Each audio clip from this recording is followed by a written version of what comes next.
Hello and welcome to this special webcast from tggeeks.com, where Ben and Keith, the two gay geeks, talk about all aspects of geekdom and nerdery. Sci-fi, comics, film, horror, genre, you name it, we talk about it. I'm Keith Lane, your producer here at TG Squared Studios. You may be asking, why is this a special episode? Well, number one, this is our 10th episode. And number two, we recorded this episode with our good friend Eugene from Fusion Patrol podcast, of which Ben is also a part.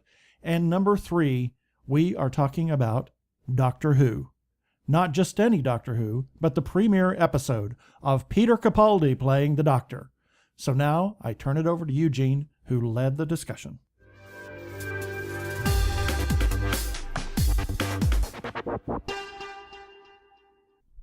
Hello and welcome to another episode of Fusion Patrol, a special episode of Fusion Patrol, because I am joined tonight by the two gay geeks from the TG Geeks podcast, one of whom I think you already know. That's Ben. Good evening, Ben. Hi there. And the other one is Keith, who has never been on this podcast before. Hello, Keith. Hey, howdy, hey. And it is a special day here on Fusion Patrol because we are looking at the debut episode of Peter Capaldi as the Doctor in the episode Deep Breath. And I just wanted to say before we get into the usual podcast that I personally have been looking forward to this for a very long time, about since the moment they announced who he was. And why is that? Well, because I am an older Doctor fan. And tell you something, it's getting increasingly hard for a Doctor to be older than me. Every year it seems to get harder and harder. And, my Doctor was Pertwee, Tom Baker. Those are the days I remember. Those are the types of authoritative, action-oriented, eccentric Doctors. And Peter Capaldi is obviously a man who knows his Doctor Who. I think his first premiere, he stepped out and he twiddled his thumbs like the first Doctor. So he's clearly, and I think we all know, he's very much the geek. So I have been very much looking forward to this. And so much so that I will say that when they leaked out the scripts online, I went and got them and I read them. For shame.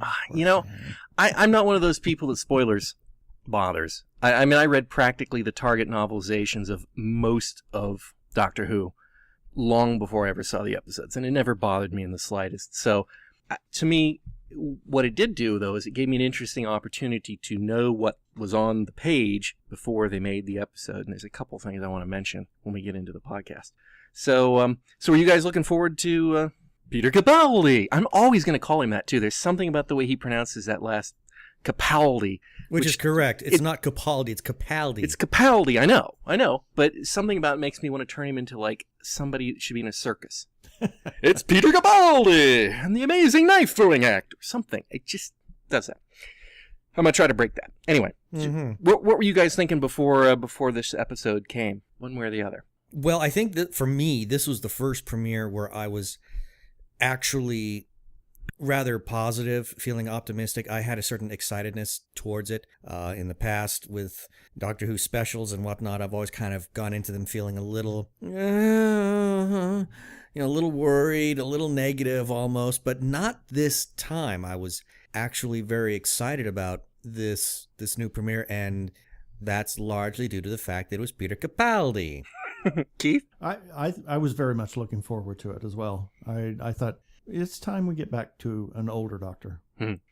I'm just wondering. We'll get to it, I guess, in the main part. But did we set ourselves up for failure by looking forward to it instead of not? But so that's a tricky one to answer right now.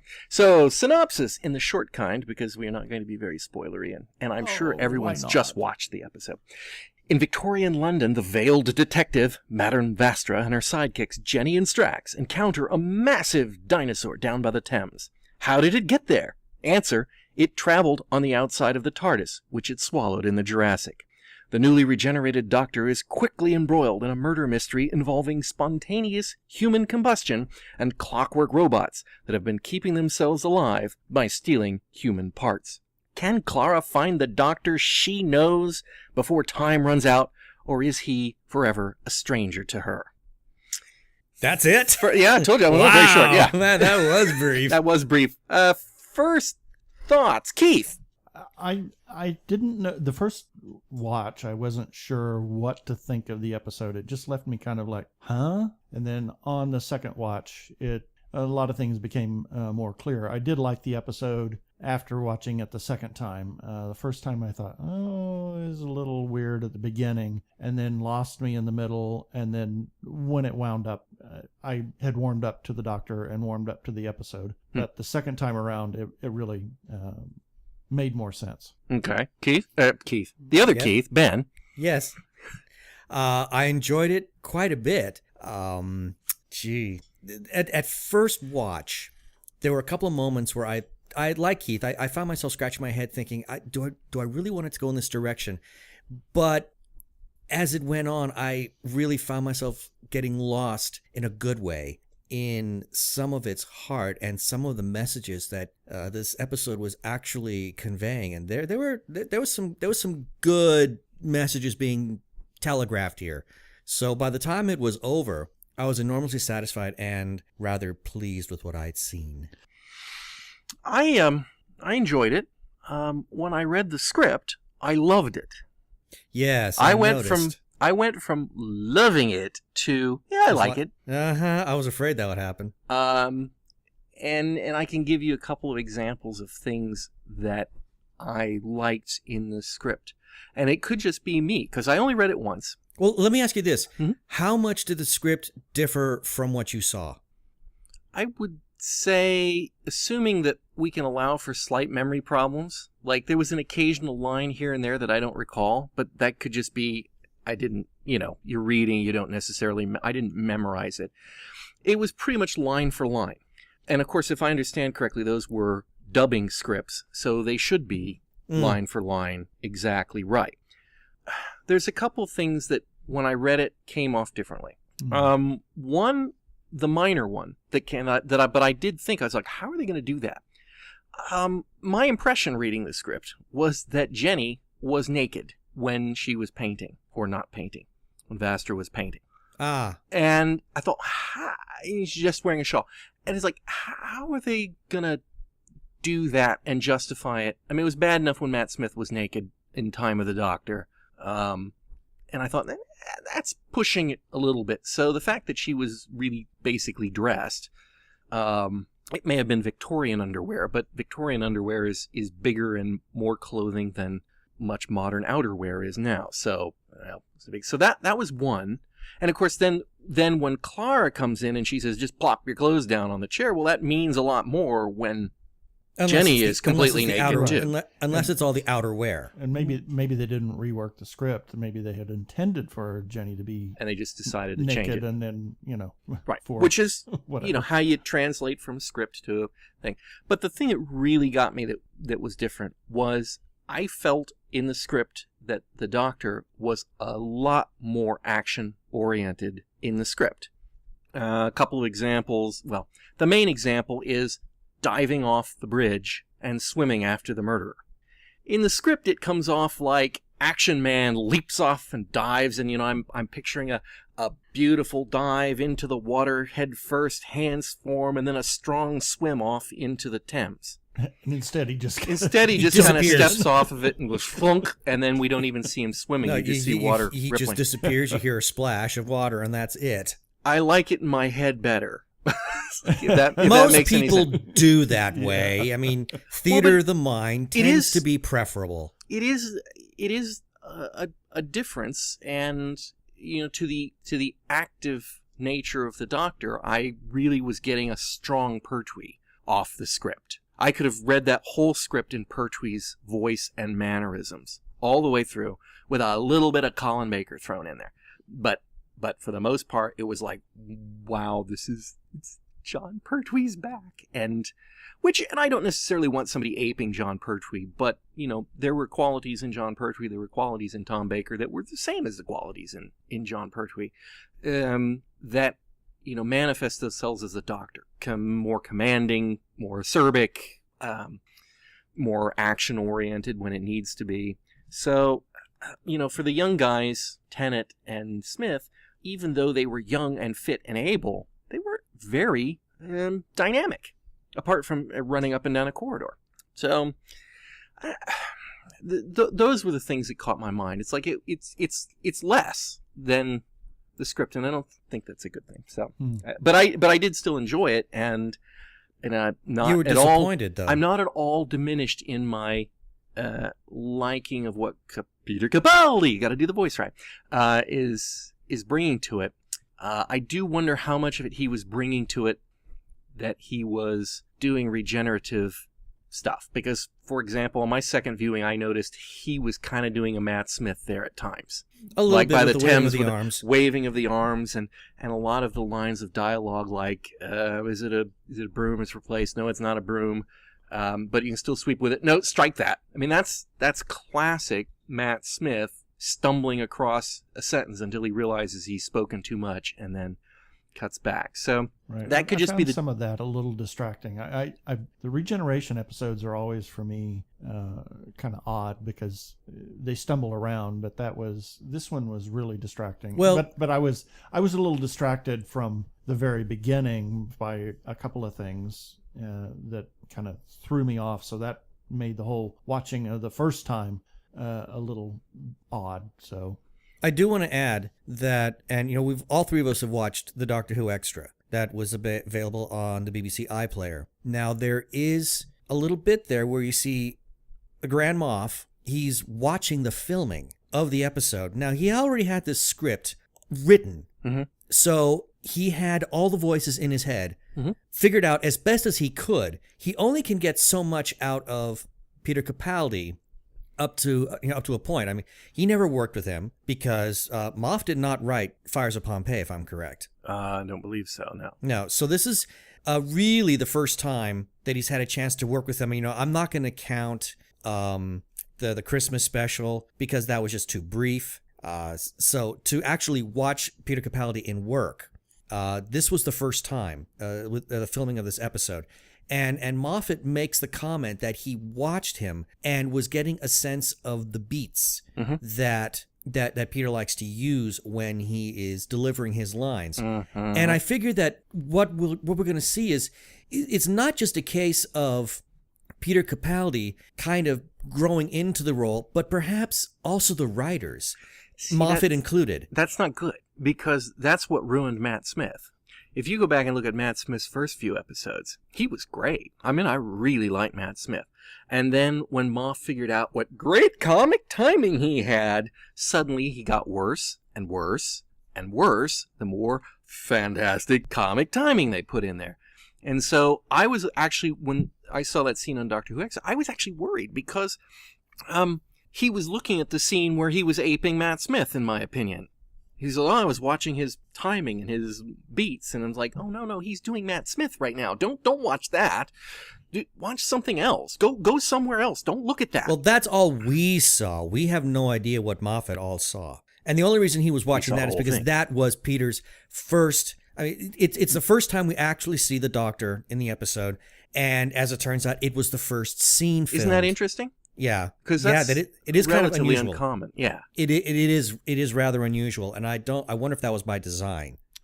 I think I understand the argument that says don't throw the actor into his first role when he's doing the regeneration thing, but I think what better time for you to be finding your feet than when nobody will know whether you've found your feet or not. Exactly. So, I think that sometimes you can stumble around and find yourself through that whole episode. Well, I think that's why in the past, usually regeneration episodes, at least with Classic Who, regeneration episodes were seldom the first episodes filmed. I would say it's actually probably a little bit less than half were filmed that way. It's towards the later years that they did it, but Troughton and Pertwee and Baker all filmed their episodes first.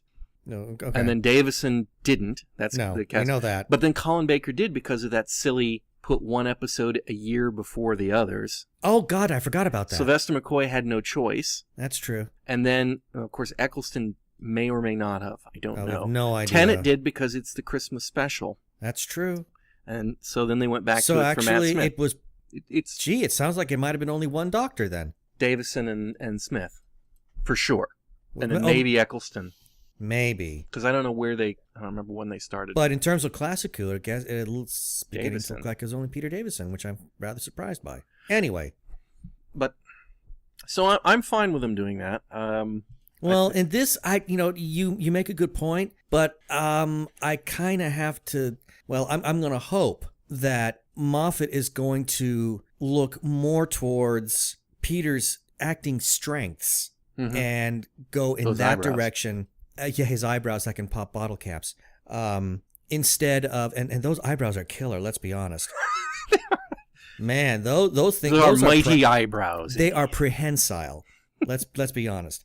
That's why they will have their own country. That's land of eyebrows. I would like to hope that. I mean, we're judging it based on this one intro scene, and if Moffat is the Doctor Who fan he claims he is, he will also understand that this is post-regenerative madness that is happening story-wise. So with any luck, he will realize, okay, the real strengths of Peter Capaldi are going to come much later in the episode. Let me look at those and go in that direction. Matt Smith is kind of a hard case because Matt Smith is a loon to begin with. I mean, he's a wild loon. Peter Capaldi's he's different. He's more he's far more focused in his lunacy. He's a little older. And he does it with a bit more gravitas.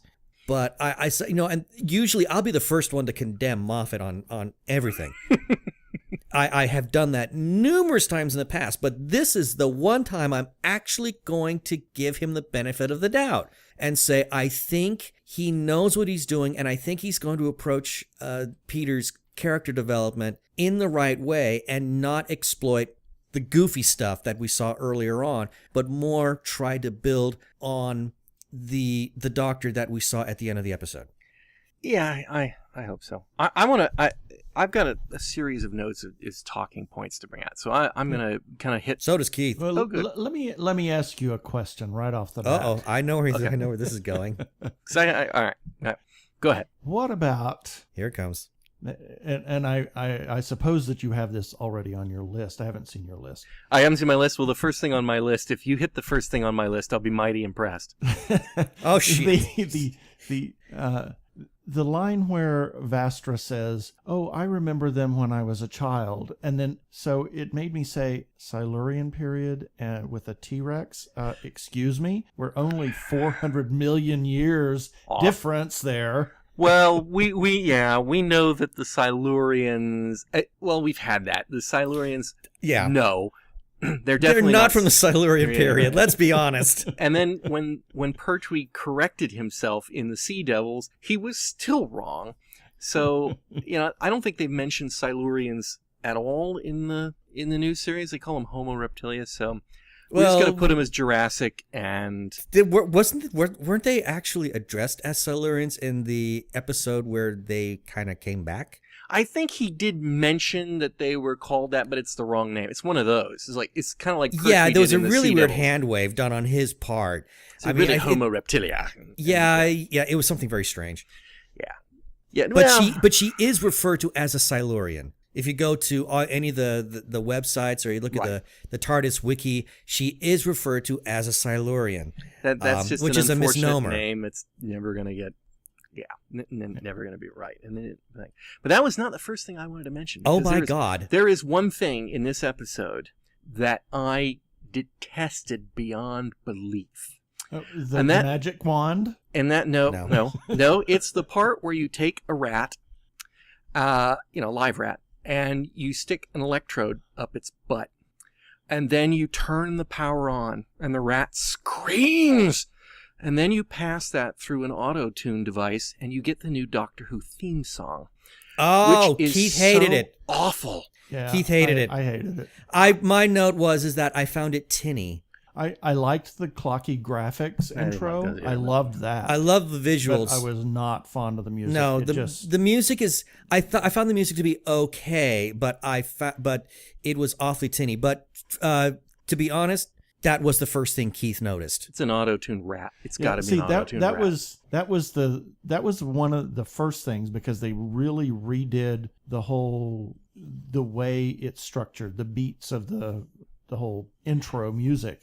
And it threw me off right from the very beginning. And then the whole T-Rex thing, and there were a couple of things that just threw me right off that caused me the first time through to be distracted and not pay attention. I think perhaps, and I hate to say this because I think some of his strongest work came during the Matt Smith era, but I think Murray Gold may have gone to the well one time too many. I mean, this is his 5th, maybe 6th Doctor Who theme that he's come up with, assuming he did the Doctor Who Confidential theme, because I think that was one of his, alternate themes that he put to Russell T Davies that they didn't take, but they put it on Doctor Who Confidential. So we're talking at least 5 or 6 different versions of the theme, all of which I've actually liked, but not this one. And at the same time, even listening to it the second time, was there music in this episode? Because I didn't hear any. I did, but it was very understated. In fact, at one moment when... the only moment where I actually remember music, there's a scene where the Doctor gets up. The T-Rex is roaring outside. It's night. He's been in the bedroom. He gets up, runs to the door. No, boring, or whatever. And Love then that line. That's not me. That was cool. That was and then he throws open the window and me. See, that's also reading the script. You're like, yeah, action man. Yeah, there was something great. there's something kind of dashing about it. I mean, it still had this absent-minded craziness about it. That's the way he played it. But it makes sense for this, at least in terms of how the Doctor is. And at that moment, I heard some kind of heroic music, which I never heard before. It was totally new to me, which is why I'm having a hard time remembering anything, because there was just not any of the standard Doctor Who themes that we're familiar with. And I have to wonder, this run in Doctor Who now is kind of going through a really weird change. I mean, a lot of people are referring to this as Doctor 2.0.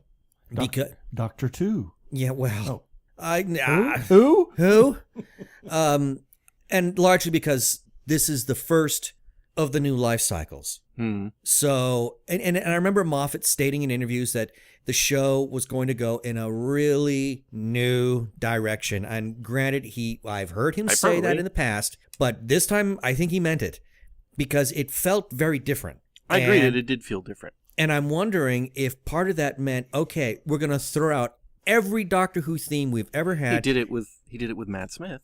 Yeah, well, but still, sometimes I thought I kept hearing shades of Tennant. Well, maybe it was just understated to let the story itself and, the regeneration kind of take place. Maybe, but at the same time, however, there was some very big sweeping... There's a couple of really good action moments, like when Peter steals the horse, and then you've got Strax, Vastra, Jenny, and Clara in the riding along to get to the Thames as well. I mean, that had a nice little action pace to it, and yet I don't recall. I mean, that if there should have been any kind of good, fun, almost swashbuckling music, it would have been there, and I don't remember it. I'm sure it was there because it probably would have sounded very strange to not have it, but I just don't remember it. It may have been lower in the mix than they normally do. I mean, how many shows have we seen where the music is just way too high in the mix? That's true. Okay. Oh, yeah. One last thing about the music, for me anyway. I did a very unscientific poll. That unscientific poll is... You asked your kids and your wife. No, I went to Twitter.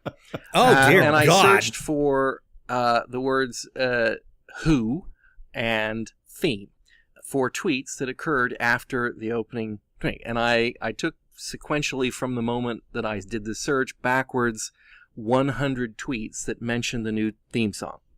And I can tell you... willing to bet it was largely negative. Would you like to take a number on that? Out of 100 tweets, how many actively stated they disliked the...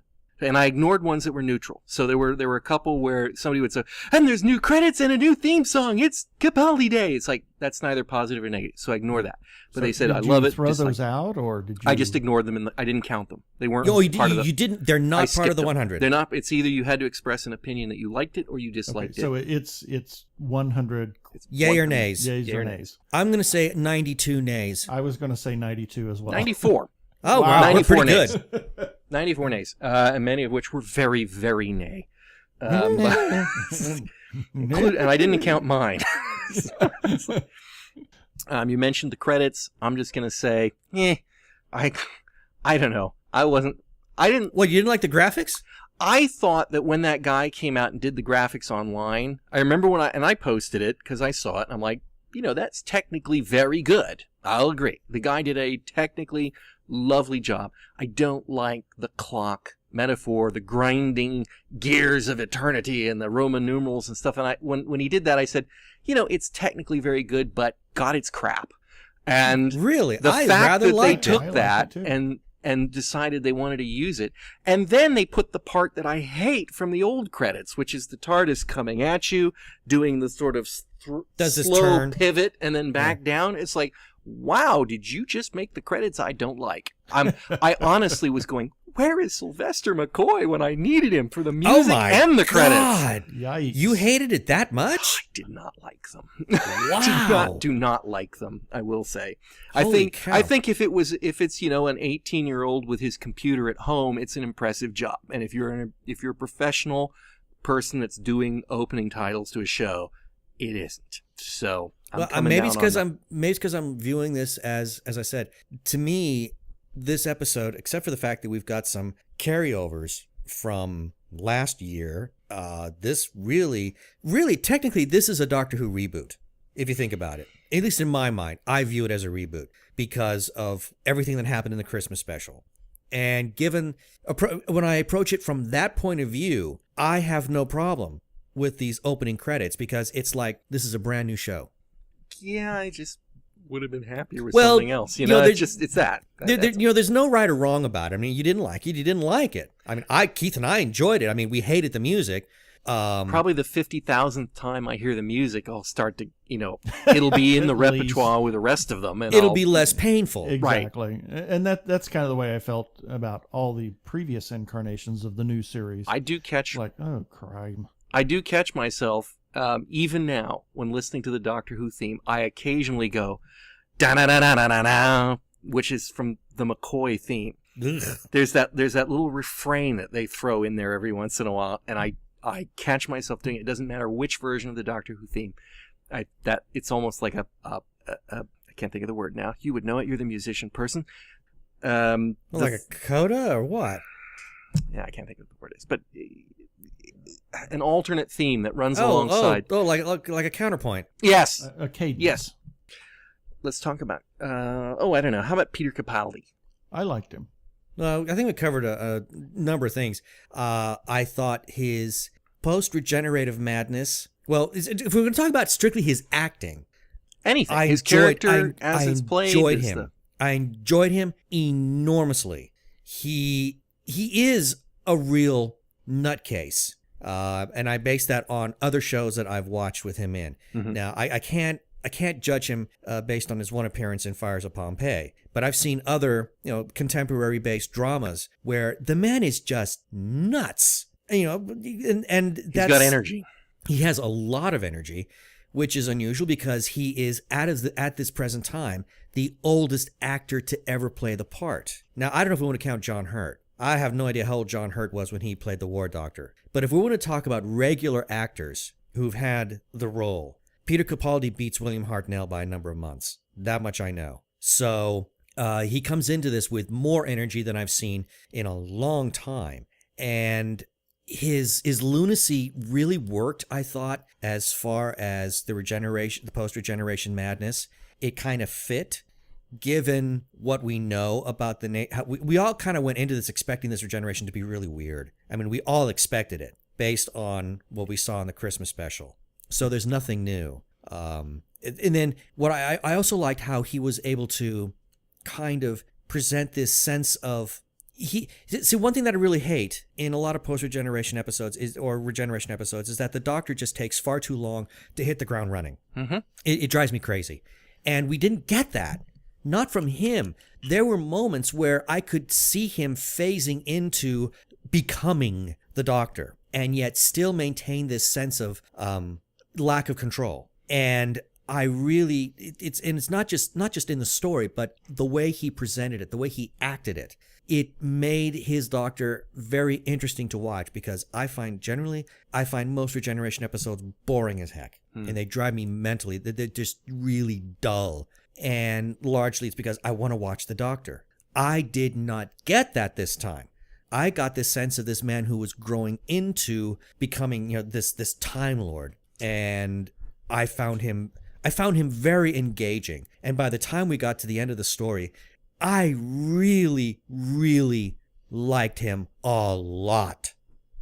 And he thinks the TARDIS should have more round things, which is good. I loved it. I have that on my list. Round Loved it. things. Round Yes. things. And I don't know where I put the round things. I wonder where I put those. You know, round I things. couple things I'm just going to mention on him that I thought, because I also enjoyed him. And I already said I think he was doing a little bit of Matt Smith there. I think it's interesting that he drinks, which is not a problem. No, it doesn't that was bother me. It doesn't bother at all, but he actually looks more like, He has I can picture sophisticatedness Pertwee to with it. some wine and some Yes. cheese, and whereas Matt Smith would drink that and spit it back in the cup, because that's what Matt Smith did as the Doctor. So I thought that was an interesting change in the personality of the Doctor. I really appreciated that he tried to talk the villain, even to the brink, at the door to where they could both fall and die. That his job there was to talk him into doing the right thing, Right. and not forcing him. And of course, they did leave it open as to whether or not he pushed him or not. Mm. But in the script, it's more ambiguous. And I think on the show, it was more obvious that he jumped. Oh, really? That's what I thought. That's not what I thought. So that's interesting, because I felt in the script, I read it, and I was like, yeah, I think they're trying to make it a mystery here. Will this Doctor push somebody out the door? And the way the Doctor's written, yep, I think he would. But the way he played him, I'm not sure he would. Oh, I got something entirely different out of that. What do you get, Interesting. Keith? I'm kind of a little perplexed about what really happened, but it was the look after Yeah. that kind of said, "Oh, okay." Well, there were two things. The first being was the Doctor looks at him. First the droid says it is against my basic programming to destroy myself, or something to that effect. And the Doctor says murder is against my basic programming, and we know that we know that's not true.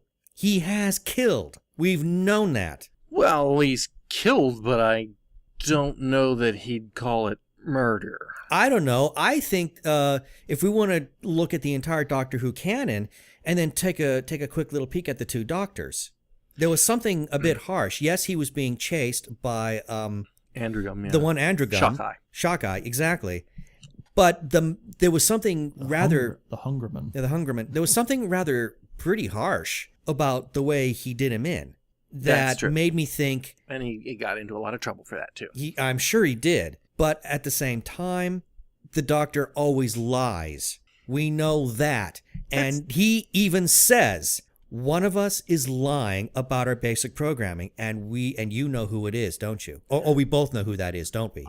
I hate this modern, the Doctor always lies. I'm not a fan of it either, but it's there. It's there, and it's not consistent throughout. I mean, not saying that the Doctor is, a Vulcan and can't tell a lie, but it's not this whole. I mean, he's just constantly lying. It makes him out to be amoral, which I admit, I agree with you. I don't like it. I mean, the idea that he always lies. I mean, it kind of gives this whole idea that the ends justify the means as far as the Doctor's concerned. I mean, it's almost implied there, and I don't care for that. I'd like to think that my Doctor is a little bit more upstanding than that. I don't want to call him pious, but he has a bit more, with a bit more virtue. Mm-hmm. And the idea that he is capable of always lying like that is a bit disturbing. But but as far as did he push Droid Man out of the door, I kind of think he did,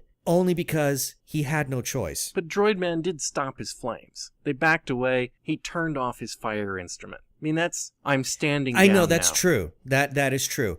But I kind of also think about, and we commented on this the second time we saw the episode, where the Doctor then does this look into the camera. And that was meant for us, the viewer. I'm sure we'll see that scene when they replay it at the end of the year when we meet in heaven with them. If it goes that long. The other good thing I'll say about Peter Capaldi is his doctor doesn't like karaoke or mime, which is a wonderful. That's enough reason to love him right there. Yeah. Well, and it appears that he does love Scotch too. So Yeah, Well, that's he's Scottish, so he's got to like the Scotch. Hey, And that's a bit of a cliche. I thought that was kind of interesting how they really played nationality into this. I mean, Sylvester McCoy was Scottish. I know. And I so's can Dave complain Tennant. now. So's David Tennant. Right. And yet they've always done this, especially with Tennant, they've always done this English thing. In fact, earlier today, we just, or at least I watched Dreamland, the animated episode. Right. I'm so sorry. Yeah. Well, it's there. And I was just doing it to kill time. And when he first appears, there's this whole thing, oh, you're English or something like that. And he says, something like that, yeah, that's me. But there was still that implication of him being English. Well, And it's always kind of been there. We even got that in the Paul McGann. Now, with this is the first time where we've actually seen a deliberate departure. But Eccleston was close. I mean, you're from the north. I mean, the north is about on the border of Scotland. So I mean, there is something to his accent that is manifesting itself in the way his regenerations play out. But in the past, I mean, that was all they ever got. You're from the north, and then pretty much they dropped it. That's just the way he talks. So yeah, it was very much played up in this one, and I think that's strictly and 100% because Stephen Moffat is Scottish. Yeah. And he's just playing with some... I mean, he was doing that with Amy Pond, and I guess we could argue that he picked Scottish because Amy was Scottish. Possibly. Just the same reason that Tennant picked Cockney because Rose was a Cockney. Well, not a Cockney, but a commoner. So, Maybe. Two things about the regeneration. What they've played with the Doctor's feelings about regeneration in the past. For example, Tennant gives that heartfelt speech to Wilf about how he doesn't want to die. It's like dying. It's like dying. You end up dead, then another guy picks up and walks off. This is the first time we've seen it from the other end of the regeneration, where it's like, I'm afraid that everyone I know won't be my friend anymore, won't like me, won't recognize me, won't see me, see something else. Did that play well with you? No. Keith? Well, Since Ben's already given us his opinion, I don't know, he's going straight for it. that whole thing, there were so many different things in the episode talking about that and talking about, who is the Doctor and can we see the Doctor? Can we know who the Doctor is? That whole thing with Vastra and the veil and all that. I tend to think that this is a commentary on the series itself. And it's a commentary on, okay, we have a new Doctor. We need to pick up and let's move on. Yes, you have your favorite doctors, but it's a new Doctor now. Let's get with the program and move on. I mean, that's kind of what... It was for my daughter. Yeah. And Keith just reminded me of something just now when he said that.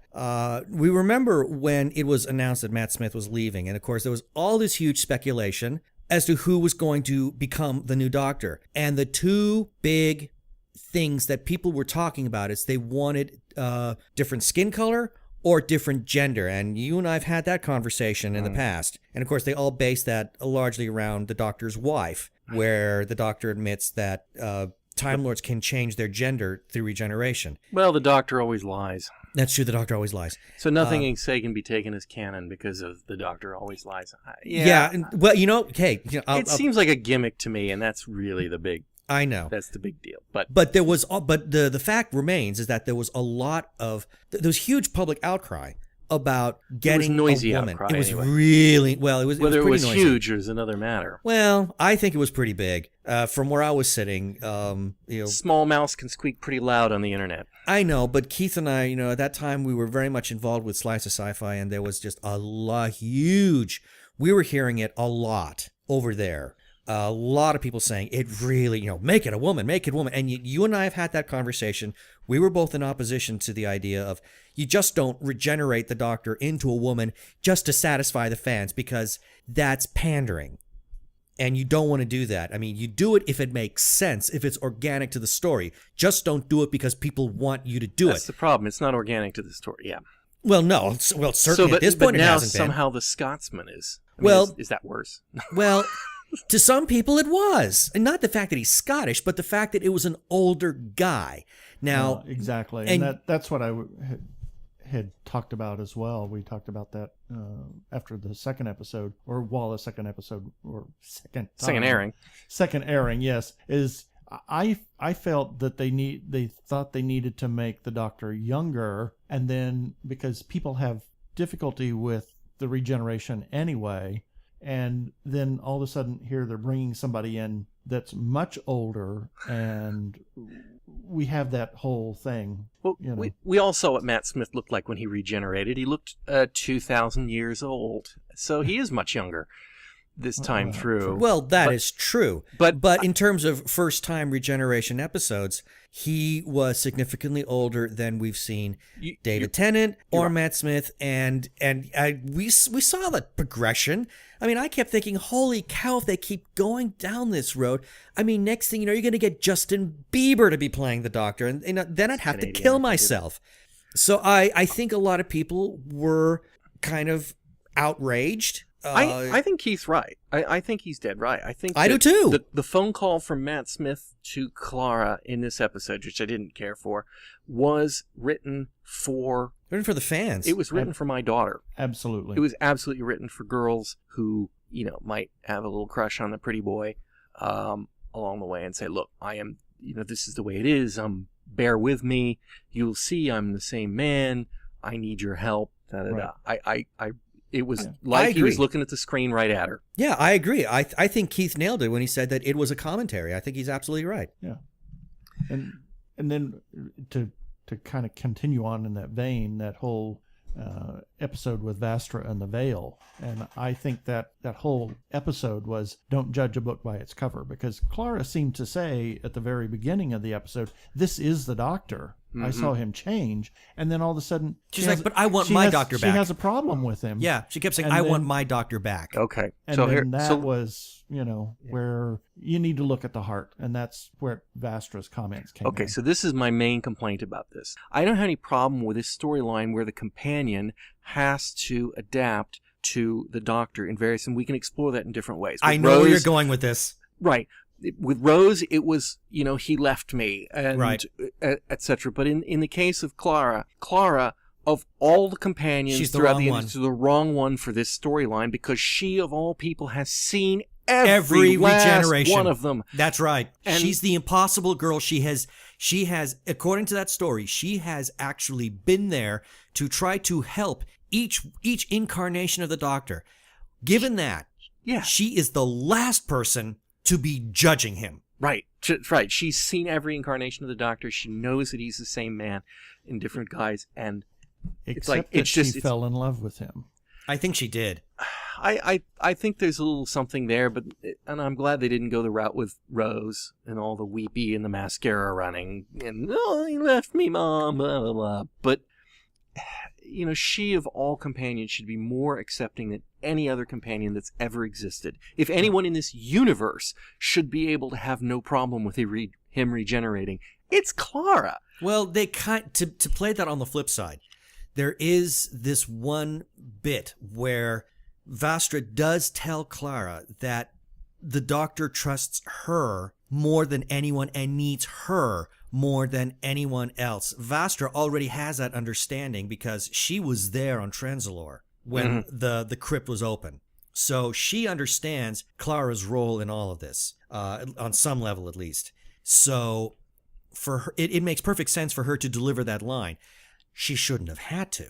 Right. But I kind of understand why Vastra had to kind of like hammer it in. Clara, of all people, you should get this. Well, and it goes back to what is the purpose of this whole story. The purpose is this whole story is a regeneration episode and saying, okay, people, this is what it is. Let's, accept this Doctor and let's move on. So they have to use Clara as the Substitute person because she's the companion. She's the continuing factor. So they have to write her character that way. I agree, she's the wrong person, but then at the on the other side, who else do you use? Yeah, I mean, they don't have anyone else. No, you can't use the Paternoster gang. Right. You can't use them because they're not. I mean, even though Amy would have been the perfect one. Yeah, actually, Amy would have been. That would have been the perfect Amy story, but Yeah. they didn't get that. Well, what about the notion that, the doctor's face is trying to tell him something? Why did he pick this face? Why is it that one? And also the notion that the faces he had chosen before were flirty faces. I mean, I like the idea that this face is not a flirty face, therefore we can dispense with all that flirty crap that we've had for the last Well, I'm done with that. X number of years. I'm totally done with that. And obviously this is the way of trying to describe why he was in Fires of Pompeii, and now he's got that face. That's what I chalked it up to. Well, that part, I'm sure there's something to that. But the way he said, what is this face trying? It's trying to tell me something. What is it trying to tell me? What, there's probably going to be a line somewhere along the line that's like, oh, I better be a better father or some silly thing. I do know that when it was announced that Peter Capaldi was going to be the Doctor, there were a number of people, and it really kind of pissed me off, to be honest. There were a number of people that kind of said, well, but he played Salius in Fires of Pompeii. How are they going to explain the fact that he's got this new face? And I turned to these people and I said, don't. It's happened before. No, it hasn't. Yes, it has. Colin Baker. Exactly. Maxwell. He was Maxwell in Arc of Infinity. The idea of recirculating cast members into new roles is nothing new. Personally, I would have liked it if they had just left it alone. Yeah, I don't have any problem with the notion that the Doctor, randomly picks faces and it's just one he's seen somewhere down the line. And, of the thousands and thousands of faces he's seen, it's so sometimes you get it. You can just say, oh, well, that's the way it is. We don't have to have a reason. No. It doesn't have to be, it's telling me something. It's like, no, it's no, just... but because of that, of the big response, oh my gosh, but he was also in Fires of Pompeii. How are you going to explain that, huh? Well, Moffat then came out and said, there's going to be an explanation. There is a reason why he has the face of Salius. Yeah. It's going to be explained. And personally, I'm like, I'm not going to like that. I'm not really keen on that. At the same time, however, I am very curious to see how they're going to deliver on that one. Hit me on a couple things here. The dinosaur. Big Ben's 96 meters high. That dinosaur was huge. And that doesn't come across in the script, that the dinosaur is Godzilla-sized. I know. We're talking latest Godzilla size, too. We're not, actually. We're talking about Godzilla size from between Godzilla versus King Ghidorah when he was recreated by the Russian atomic weapon and destroyed. Oh, that era. Yeah. Oh, that era. That era. He was still pretty big. He was about 100 meters there. Then he went to about 130 in the Millennium series. So yeah he's about 100 meters. Well, that's about as nerdy as this podcast is ever gonna get. It was forced perspective. My gosh. Yeah. I wonder why did they do it though? In other words, there's something very strange about that. That I kind of it really caused me to scratch my head. There's that one scene. You have the gang. They're right there on the bridge. They're looking at the dinosaur, and of course Jenny has to make the comment. But I've seen them. They're not that big. I know the physical evidence. I've seen fossils in museums. They're not that big. And Vastra does what I call a hand wave by simply saying, "I've seen them personally." And so they had to get a dinosaur apparently big enough to swallow the TARDIS, which is about, I guess, what they had to get to this point. So that was the only reason they made the T-Rex that maybe huge. It looks cool walking next to Big Ben. That's why Godzilla's the size he is. They picked the size of Godzilla so that he would tower next to the buildings. Even though it's biologically impossible. Biologically impossible, yeah, that's no way. A T-Rex would be approximately 5 meters tall, not 100 meters. So that's off by a factor of 20 to 25. Yeah. Which is, a little bit wrong. So it's significant. Now, having said that, I mean, we all agree that the size of the T-Rex was way off.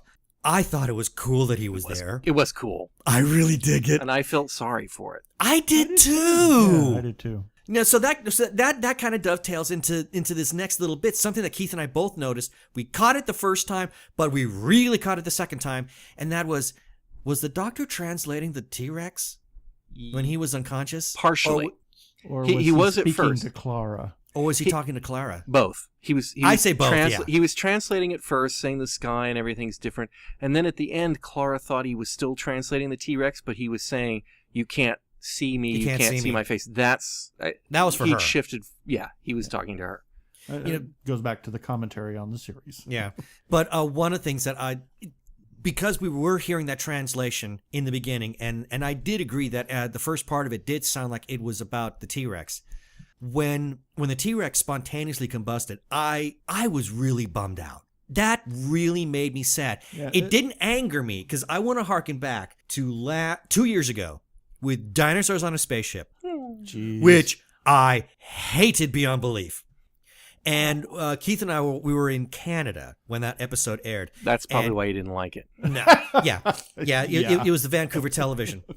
When the Triceratops gets killed, Aww. It felt I was angry because it felt like it had no purpose. Yeah, it felt really meaningless. It was gratuitous. It was. It really bothered me in that respect. It made you want the doctor to kill that guy at the end of the episode. But that just it didn't work for me. It just didn't gel. It felt very, again, Keith used the right word. It felt very gratuitous. It did not. I don't like the idea of revenge in that sort of way, and to try to generate a feeling of revenge or a sense of vengeance. How dare you kill this dinosaur? Now you must die. I mean, to me, that's really just kind of ugly, and I don't like that. In this particular case, however, there was a purpose behind it. I may not have liked it, but there was supposedly some purpose, how there were things in the dinosaur physiology which could be harvested. Was it tragic? Heck, yeah. But it was still an integral part of the story. I felt sorry for the dinosaur, and I also felt sorry for the doctor because he was in the midst of saying, I will save you. I will save you. I will take care of you. Exactly. So there's this incredible tragedy about it now. That's another thing about this series itself is the doctor always says, I will protect you. And how many times has companions have we seen, and how many people have we seen that he has failed to protect? And the dinosaur's yet another one. So here's the continuity flaw then. Why did the robots spontaneously combust the people? Well, to hide the bodies. To hide the bodies that had missing parts. They spontaneously combusted the dinosaur before they harvested its eyes, which is what it said had the element. That's true. Yeah. So it was gratuitous, and then they came up with an excuse out of the past fact. Okay, well now I hate it. See, now I hate it. Now I'm angry. That's not the only continuity flaw in this episode. Well, there's no tree when he gets the horse. He's hanging from a tree in front of a horse, and when he gets on the horse, there's no tree nowhere near. Or there's the bucket of water that Strax puts on the table, and then it's no longer there. So yeah, that disappeared. And also, I hated the sound effect when the doctor fell asleep. When she put him out, he kind of goes boing. Oh, and he's that. Out. It was very very Looney Tunes. I mean, yeah, it was like something out of a cartoon. To be funny, I actually didn't notice that the first time. I caught it the second. Yeah, it was like, I don't like the funny part. I mean, I like the doctor being witty. I don't like the doctor being zany. I mean, and that goes with a show too. I just, you don't need a sound effect. If he goes to Australia, I don't want to see the kangaroos go boing, boing. I know. And I love that. And one of my favorite movies, Reckless Kelly, they do that, but it would not be appropriate in Doctor Who. It was comical. There was trivia for our non-British audience. Blue Peter, longtime TV show, had a contest for children to design 3 sonic devices for Vastra, Jenny, and Strax, and the winners got their props made, and they were in this episode. Strax's medical analyzer device was a contest winner. Jenny's armband scanner was a device that was designed by a kid, and Vastra's completely stupid and irritating hat pin.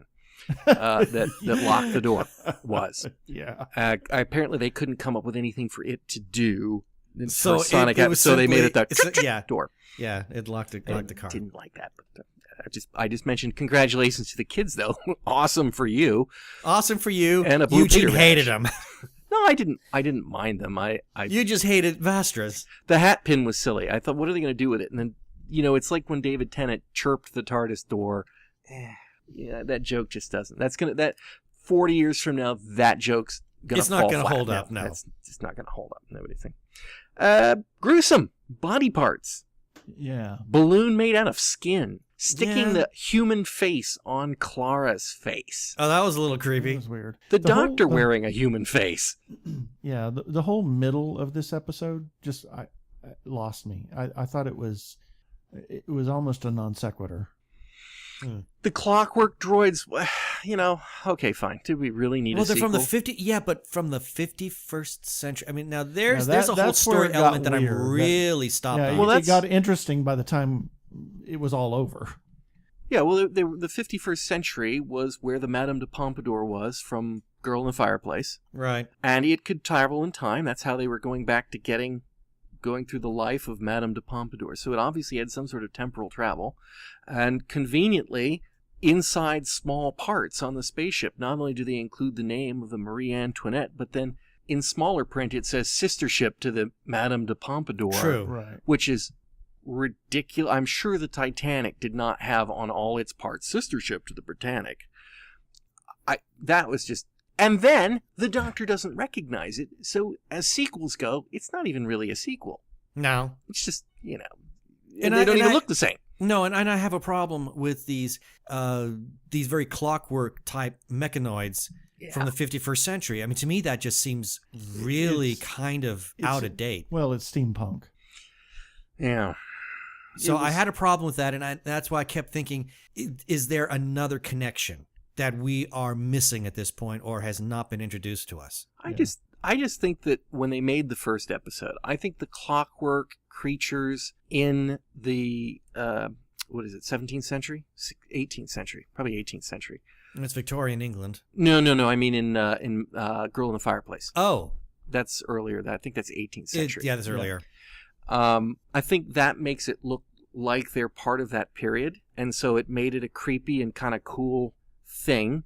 And then when they take you back to the 51st century, you're supposed to not think about that too much. So they're supposed to look like they belong in the 18th century, 17th century, whatever century it is. Okay. And then, because that does look cool in the Regency and the Clockworks, and you go, wow, yeah, if they were making a robot back then, that's how they would do it.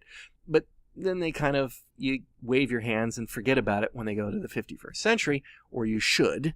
But now that they've decided to bring them back, it's more obvious that that's silly. Yeah. Yeah. I thought it was weird.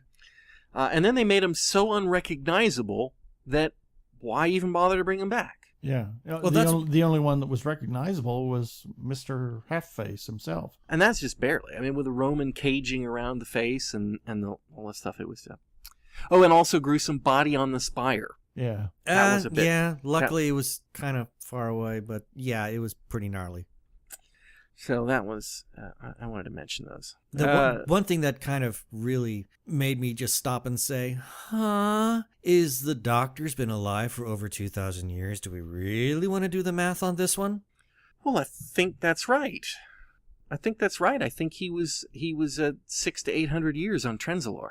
He was, He was 300 years to the point where he was limping. He said that much. Yeah. So, and then a whole bunch more years before Clara came back again at the end. So, 2,000 years, considering he was already going in 1,400 years old, I think...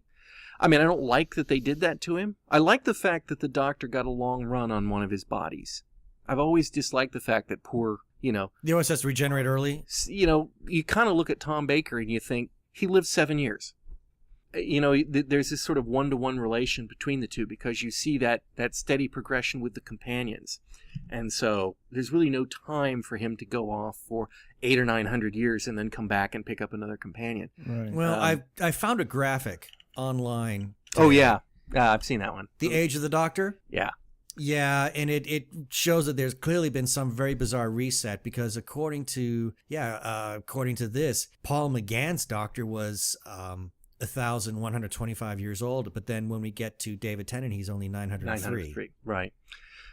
Yeah, they've totally messed it. But in Modern Who, we started at 901 for Eccleston, I think he said, in Aliens of London.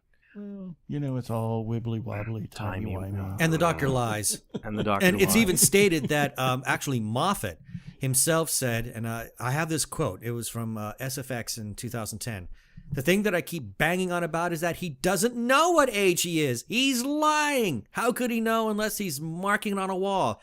He could be 8,000 years old. He could be 1,000,000. He has no clue. The calendar will give him no clues. Thank you, Grand Moff." Got a point there, but I think the TARDIS probably knows what its own relative time is. I would think. Although, on the other hand, then the TARDIS was not with him for hundreds of years on Trenzalore, so... No, that's true. So they're off. We could talk about Clara, but Clara is Clara. I like that she's an egomaniac, needy game player, and says, "Nothing's more important than my egomania." That was a good line. Well, yeah, but I felt that entire scene in the restaurant. We're presented immediately with this interesting little mystery. Who posted the ad? But then we have to have this bickering. Mm-hmm. In any other situation, in any other part of the story, I might have found it enjoyable, but not at that moment. It actually took me out of the tension that was starting to be built up. So I did not care for it at that moment. It would have worked much better, say, a little earlier or a little later. I thought it was a good scene between them. I thought the dynamic was working on them. Well, it is a good scene if it were completely isolated. But in the context of what's happening, I did not like it. Not there. Okay, so not that I have ever in the past suggested that we hurry up a podcast, so I'm not going to do that. Keith's got a list. Oh, so what have you got that we haven't talked about? Well, there was just one thing that I have on my list that is kind of... It just says Strax. I do have a Strax section in there, but I didn't. That's all that needs to be said is just Strax and Strax. I do not like the comedy Sontaran approach, but with Strax and the way they've now got the character, I've gotten to the point where I kind of like him. He has the funniest lines. Yeah. Enviable spleen. Well done. Yeah. The only other thing that we really haven't talked about is I like the new costume. And I love the new I costume. think it's interesting, but I feel that it probably is going to evolve, and it will be more interesting to see where it evolves. And then the last thing is the woman. Yes, this woman who says the doctor is her boyfriend. Who and this has to be considered along with the little question that the doctor asks Clara towards the end of the episode, and that was, who gave her the number to call him, and who placed that advertisement? There's almost this implication that it was the same person, and that this person wants the two of them together. And if it's this mysterious woman who claims the doctor is her boyfriend, that seems kind of odd. We were left with a really weird mystery. We've got the darn story thing going again. I know. And Moffat had already said that he wasn't going to go down that road, yet he's throwing it out here right out of the just right out of the gate. And I was kind of happy that it won't be the last time we see her either. No, oh, heck no. I already know she's coming back several times. Are you trying to imply that there's a story arc on this series? Yeah. Oh, that's not even implying. He's simply stating there is. I knew that one of those story arcs that I'm not going to like.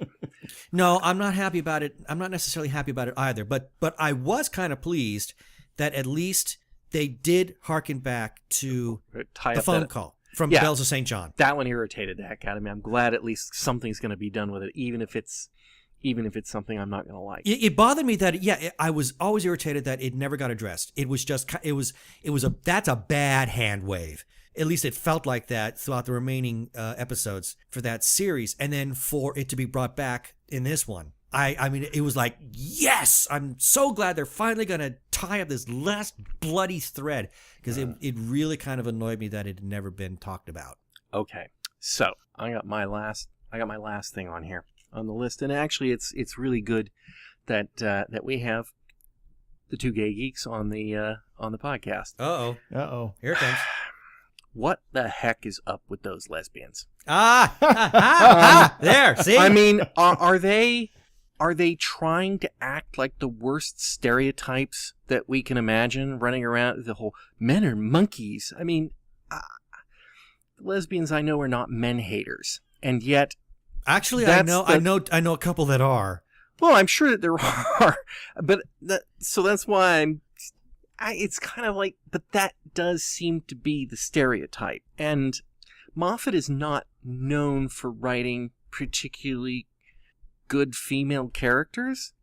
And so it's so wrong. I mean, down to the fact that, let's see, Vastra's sitting there and she's getting Clara all ticked off, and she's, oh, very interesting. I always wanted to be like when the lake got disturbed or something like that. And Jenny smacks her and says, when you lose your "You're temper." married." It's like, I didn't see anything going on there. Well, there was. I kind of caught it the second time. There was a little flirtatiousness. There was something there. It's just, it's nice to see what you look like when you lose your temper. And then the next time we see Jenny asking Vastra about spontaneous human combustion, and she says, well, that's when there's a theory that human body with little less could explode.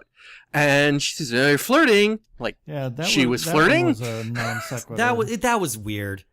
And there's the scene where she's like, for the outside world, we maintain our pretense that she is my mate, and yet here I am pouring the tea again for you. I think that was done purely as a joke.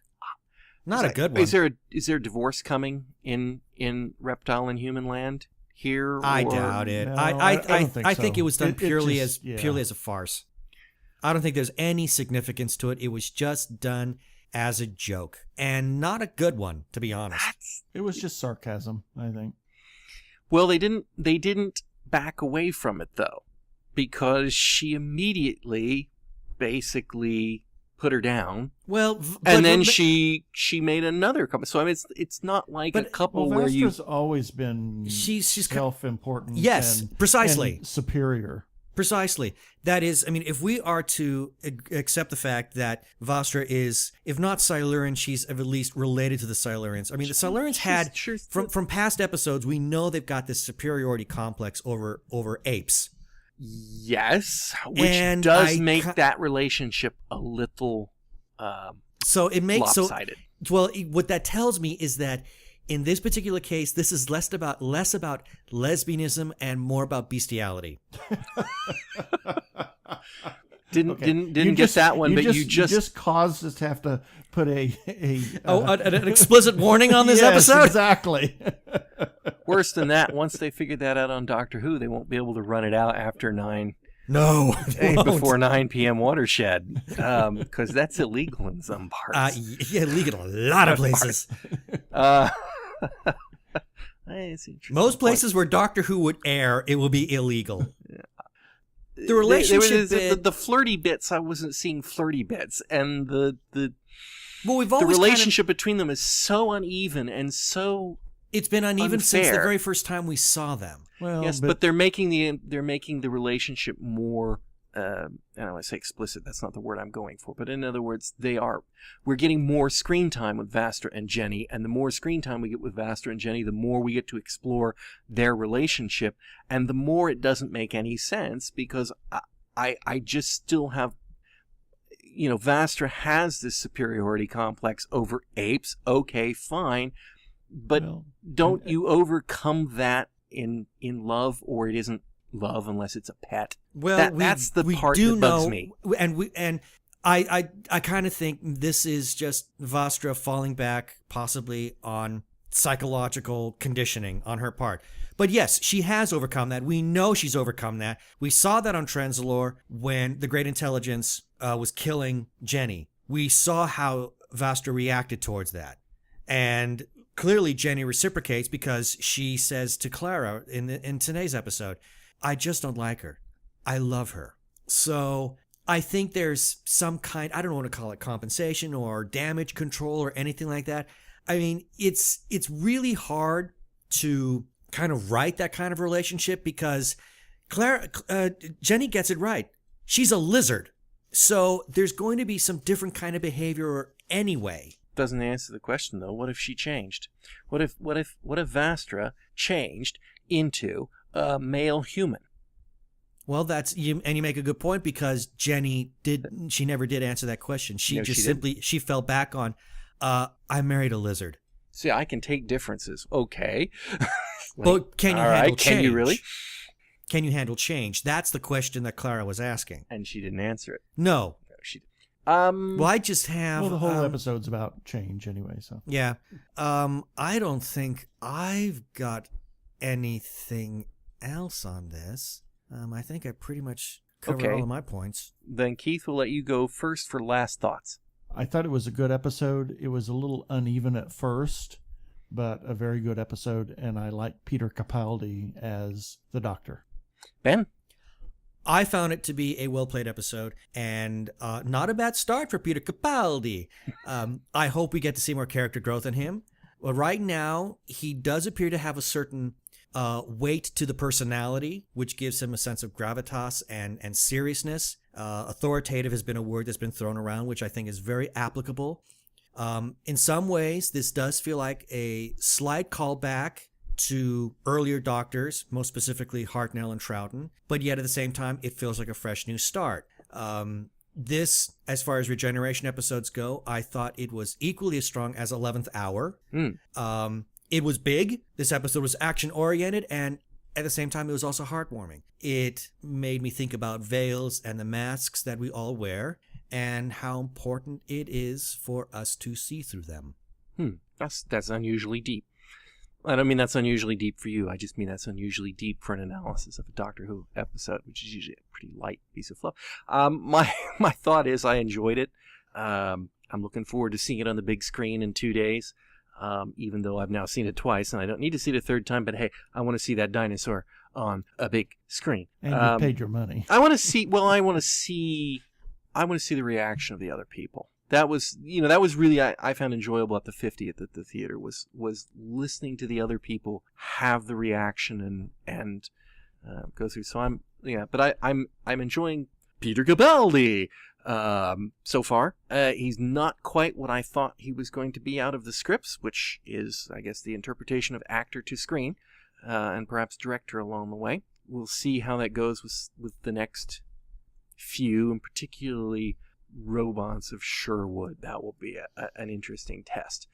And so I'm cautiously optimistic, whereas previously I was completely gung ho. So we'll see how that works out. And I am not above shameless plugging, so I'm going to start here by plugging TG Geeks. You call it a webcast, don't you? Yep. I suppose so. So that's tggeeks.com. And that is Ben and Keith giving their thoughts on things more current than what we're usually talking about on Fusion Patrol. Well, except for now. Yeah. Now we're pretty... every time Doctor Who season is in season, we are very current. When the Doctor is in season. That's back to that flirting thing. So it wasn't meant to be. And I'm also gonna plug myself, because that's what I can do when I'm doing it. That is, in case anyone is interested, my first novella, Spacefall, which is a bit of a science fiction comedy romp, is available for purchase on Amazon on Kindle. That's Spacefall by Eugene Glover. It's an interesting read. A stunning endorsement. Well, their podcast is an interesting podcast too, folks. So hey, I'll be the first to admit that. Anyway, listeners, we hope you'll join us next week when we will be looking into the Dalek on Fusion Patrol. Cheers! Peace. Okay, that should do it for this 10th episode of TG Geeks Webcast in conjunction with Fusion Patrol Podcast, and a special thanks to Eugene for doing an amazingly fast edit. Remember, you can comment on Facebook or our website, tggeeks.com, or you can leave us a voicemail at 469-TG-GEEKS. That is 469-844-3357. Thanks for listening.